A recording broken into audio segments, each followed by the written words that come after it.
ಕರ್ನಾಟಕದಲ್ಲಿ ಅವಧಿ ಪೂರ್ವ ಮುಂಗಾರು ಮಳೆ ಬರ್ತಾಯಿದೆ. ದಿನ ಸಾಯಂಕಾಲ ಬಿಸಿಲಿರುತ್ತೆ, ಬೆಳಗ್ಗಿಂದ ಮಧ್ಯಾಹ್ನವರೆಗೂ. ಸಂಜೆ ಆಗ್ತಂಕೇ ಮೋಡ ಮುಚ್ಚಿ ಮಳೆ ಬರುತ್ತೆ. ಕೆಲವು ಕಡೆ ಜೋರ ಬರುತ್ತೆ, ಗುಡುಗು ಸಿಡ್ಲು ಬರುತ್ತೆ. ಇದು ಸರ್ವೇ ಸಾಮಾನ್ಯ ಅಲ್ಲ. ಇದು ಅವಾಗ ಬರ್ಬೇಕು. ಈಗ ಮುಂಗಾರು ಮಳೆ ಒಂದು ವಾರ ಇರುವಾಗ ಜ್ವರ ಬರ್ತಿದೆ, ಇದು ಪ್ರತಿದಿನ ಮಳೆ ಬರ್ತದೆ.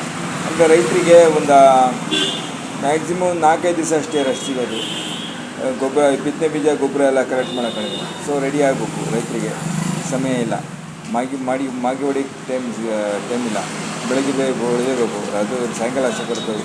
ಮಾಗಿ ಹೊಡೆದ್ಬೇಕು, ಬೇಗ ಹೊಡೆದು ರೆಡಿ ಬಿತ್ತನೆ ಏನು ಬಿತ್ತಬೇಕು ಅಂತ ರೆಡಿ ಮಾಡಬೇಕು. ಪೆದ್ಲಾರೆಲ್ಲ ಈ ರಾಗಿ ಮತ್ತು ಮೆಕ್ಕೆಜೋಳ ಬಿತ್ತಬೇಕು. ಮಾಡೋದು ಕಮ್ಮಿ ಅಂತಿರ್ತಾರೆ. ರಾಗಿ ಮತ್ತು ಮೆಕ್ಕೆಜೋಳ ಎಲ್ಲ ಹಾಕೋದು.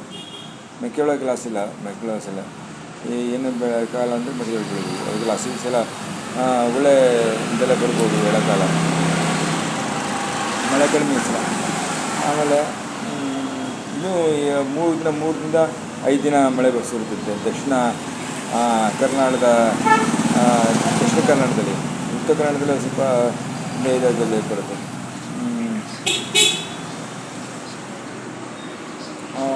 ಪರವಾಗಿಲ್ಲ, ರೈತರು ರೈತರು ಬದುಕಿರು. ಆಮೇಲೆ ಇಲ್ಲಿ ಮುಖ್ಯಮಂತ್ರಿ ಬದಲಾವಣೆ, ಕರ್ನಾಟಕದ ಮುಖ್ಯಮಂತ್ರಿ ಬದಲಾವಣೆ ಮೇ ಹಂತದಲ್ಲಿ ಆಗುತ್ತೆ ಅಂತ ದೊಡ್ಡ ಜೋರಾಗಿ ಗಳಿಸಿದೆ. ಮೇ ಅಂತಲ್ಲ, ಈ ಸದ್ಯದಲ್ಲೇ ಯಾವುದೇ ದಿನವೂ ಮುಖ್ಯಮಂತ್ರಿ ಸಿದ್ದರಾಮಯ್ಯ ಮತ್ತು ಉಪಮುಖ್ಯಮಂತ್ರಿ ಡಿ ಕೆ ಶಿವಕುಮಾರ್ನ ಬಿಲಿಕ್ಕೆ ಕರೆಸ್ಕೊಂಡು ಏನಪ್ಪ ಏನು ಮಾಡೋಣ ಅಂತ ಮಾತಾಡ್ಬೋದು ಹೈಕಮಾಂಡು. ಸೊ ಮುಖ್ಯಮಂತ್ರಿಯಾಗಿ ಡಿ ಕೆ ಶಿವಕುಮಾರ್ ಅಧಿಕಾರ ವಹಿಸ್ಕೊಳ್ತಾರೆ ಅಂತೇಳಿ ಜೋರ ಸುದ್ದಿ ಕೇಳಿಬರ್ತಿದೆ.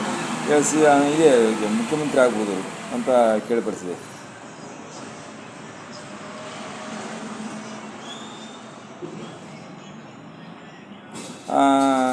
ಮತ್ತೇನಪ್ಪ ಅಂದರೆ ನಾನು ಸ್ವಲ್ಪ ವೇಟ್ ಮಾಡಿದೆ. ಸೊ ಏನಪ್ಪ ಅಂದರೆ ಮುಖ್ಯಮಂತ್ರಿ ಈಗ ಆಗೋದು ಕಷ್ಟ ಡಿ ಕೆ ಶಿವಕುಮಾರು. ಆದರೆ ರೋಜು ಪರಮೇಶ್ವರ್ ಕೈಯನ್ನು ಅಂತ ಅವರು ಒಳಗಡೆ ಎಲ್ಲ ಮಾಡ್ತಾರೆ. ಆಮೇಲೆ ತಪ್ಸೋಕ್ಕೆ D K Shivakumar C M ಆಗಿ ತಪ್ಸೋಕ್ಕೆ ಸಿದ್ದರಾಮಯ್ಯ ಕೂಡ ನಮ್ಮ ಸಿ ಮಾಧವಪ್ಪರನ್ನ ಇದು ಮಾಡ್ತಾರೆ. ಆಮೇಲೆ ಸಿ ಮಾಧವಪ್ಪನ ಕೊನೆಗೆ ಪರಮೇಶ್ವರನ್ನ ದಲಿತ ಸಿ ಎಂ ಮಾಡೋಕ್ಕೂ ದಲಿತ ಸಿ ಎಂ ಅಂತ ಹೇಳ್ತಾರೆ. ಒಳಗೆ ದಲಿತ ಸಿಮ್ಗೆ ಕುಂಭ ಕೊಡ್ತಿದ್ದಾರೆ.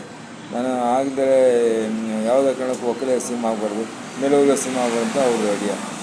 ಅಲ್ಲಿಂದ ಹೊರಡಕ್ಕೆ ಸೋಲಾಗತ್ತೆ ಅಂತ ಅವ್ರದ್ದು ಐಡಿಯಾ. ಟ್ರಿಕ್ಸ್ ಏನಾಗುತ್ತೆ ಗೊತ್ತಿಲ್ಲ. D K Shivakumar last chance. ಈ ಸಿನಿಮಾಕ್ಕೆ ಕೊನೆಯ ಗಂಟೆಗಳು ಗಳಿಗಳಿದ್ದಾವೆ.